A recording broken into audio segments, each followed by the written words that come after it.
Bright suns, welcome to a new episode of Let's Talk About Star Wars with Maggie Lovett. We are less than 2 weeks out from the Season 2 premiere of The Mandalorian, and only a few months out from them beginning production on the new Cassian Andor series and the Obi-Wan Kenobi series. I know I'm looking forward to a look into Cassian Andor's past, and I'm even more excited about delving into Obi-Wan's life after Revenge of the Sith. We also have the Bad Batch animated series to look forward to, which nobody asked for. Which begs the question, are all of the Disney Plus series going to be heavy on the male lead? Now, don't get me wrong, I love Din, and I love Cassian, and I love Obi-Wan Kenobi, and you might even be able to get me to admit that I like at least one of the Bad Batch characters. I mean, who doesn't love a good himbo? And Wrecker fits the bill. But we have so many incredible female characters in the Star Wars franchise that I think it's time for some of them to get their own shows.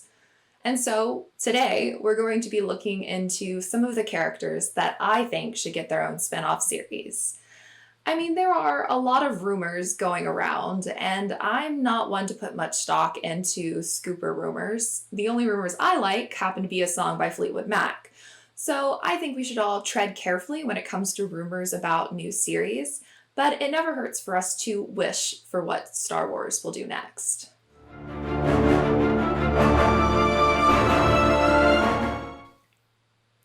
I know everyone is looking for a second Solo movie, but I want to see an Enfys Nest series on Disney+.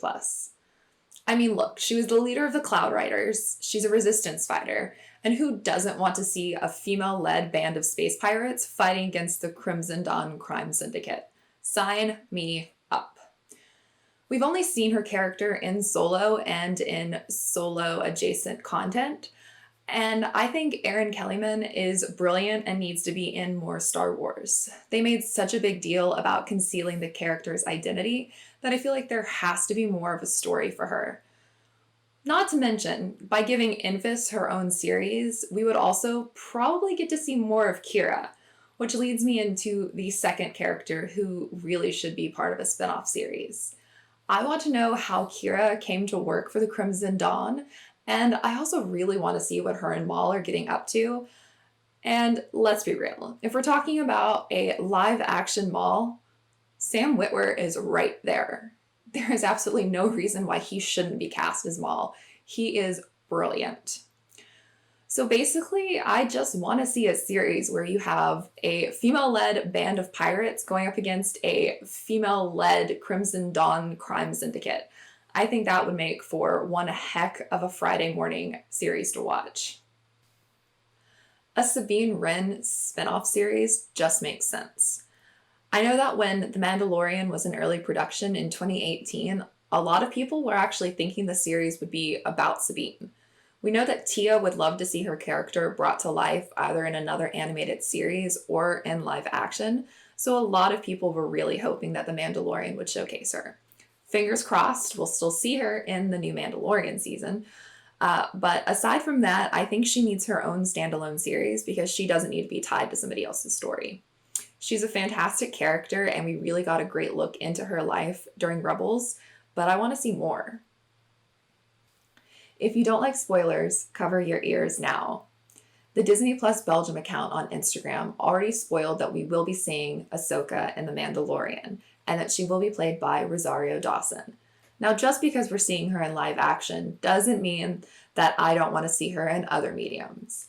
I would personally love to see an animated movie centered around Ahsoka's life post-Rebels. I think there's still a lot of storytelling to tell, and I really want to see more of her life as the Fulcrum, and also just an older, more mature Ahsoka grappling with an ever-changing galaxy. I think there's a lot of storytelling there, and I don't want to just read about it in a book. I want to see it. And the Clone Wars animated movie is a highlight on Disney Plus, and I think that kind of following that same pattern would be really cool for an Ahsoka story. Plus, I really want a cameo of Rex. I mean, who doesn't love Rex? If you listen to me on the Star Wars Friends podcast, then you already know that my number one wish is for a Satine series.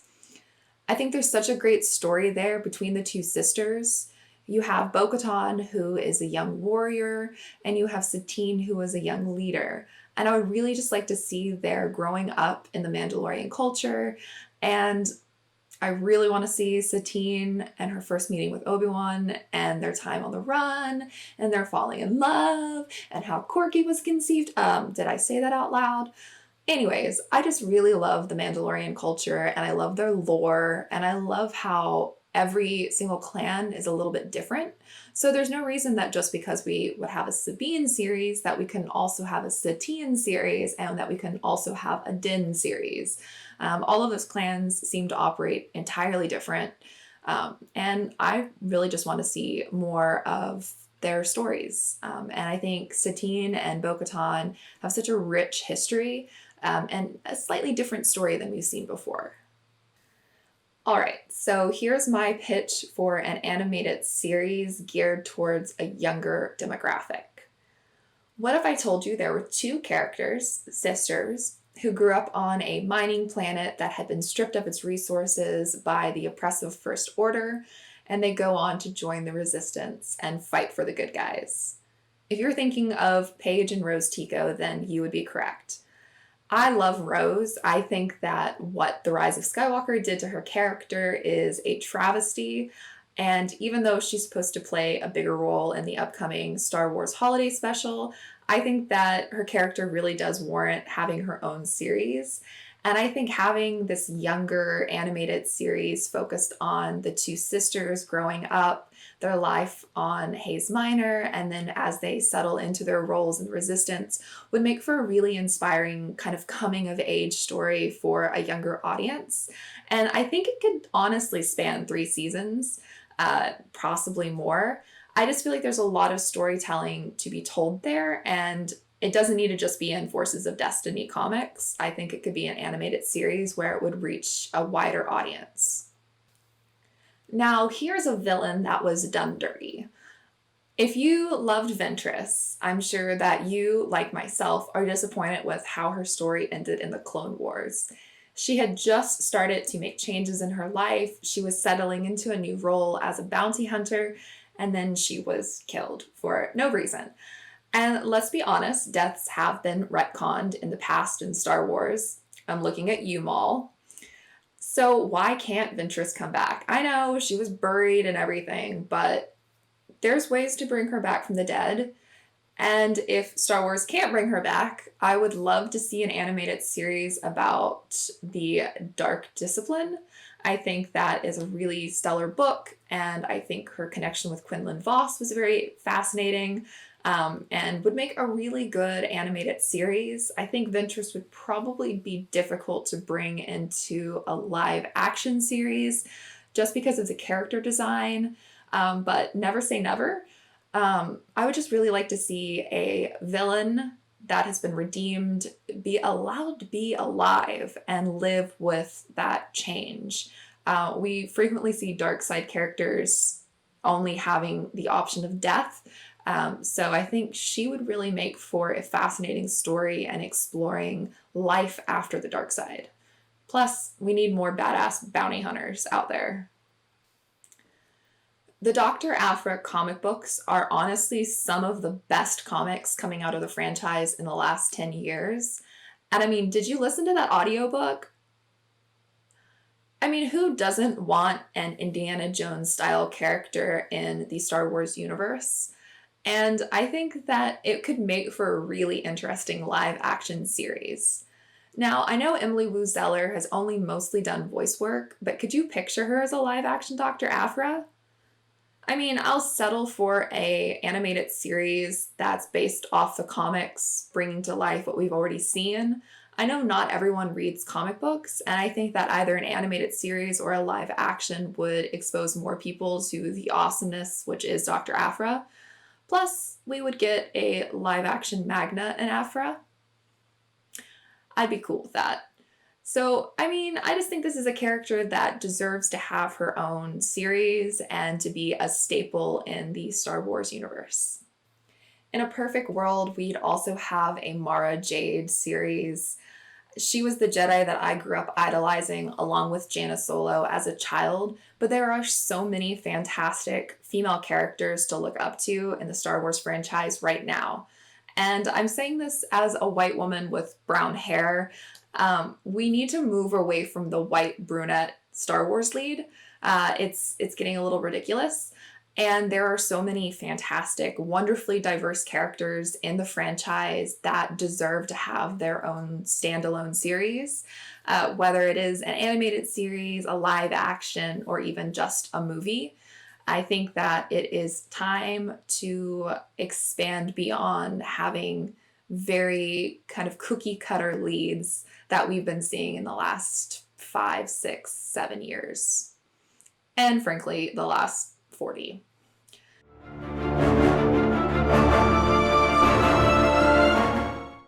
So that's all I have for this week's episode. I can't believe there's 50 of you who subscribed this week. I'm really looking forward to growing this channel and talking more about Star Wars with all of you. I had a blast seeing everyone's responses to my tweet this week about who you would love to see having their own spinoff series. A lot of the characters I talked about in today's episode were included in almost everyone's list. But a lot of people wanted to see spinoff series for characters like Thrawn. People wanted to see Quinlan Voss. There were a lot of like minor characters from the original series that people would love to see. I think Antilles was mentioned like 10, 20 times. I think there's so many incredible characters in the Star Wars galaxy, and I think that all of them deserve some sort of medium where we can explore more of their stories, because so many of these characters are very relatable, and the, adventures they go on can be applied even to today's society. And so I think it's great that there are so many characters that people relate to and that they want to see their stories explored more. I know I'm excited for the upcoming High Republic books, and I think there's a few characters in that series that I would love to see getting their own animated series or live action series and seeing them tied into the larger franchise as a whole. So I think there's a lot to talk about there, and I would love to hear all of your opinions. So don't forget to comment below or hit me up over on Twitter. And as always, ring that bell. I still can't believe there's 50 plus of you that have hit that bell. Look forward to some of my upcoming videos. I am going to be on the Geeky Waffle talking about Corky Kenobi, which maybe I'll link here once it pops up. Not 100% sure still how YouTube works. So thank you for subscribing and growing with me. And I will see you next time where we will talk about more Star Wars.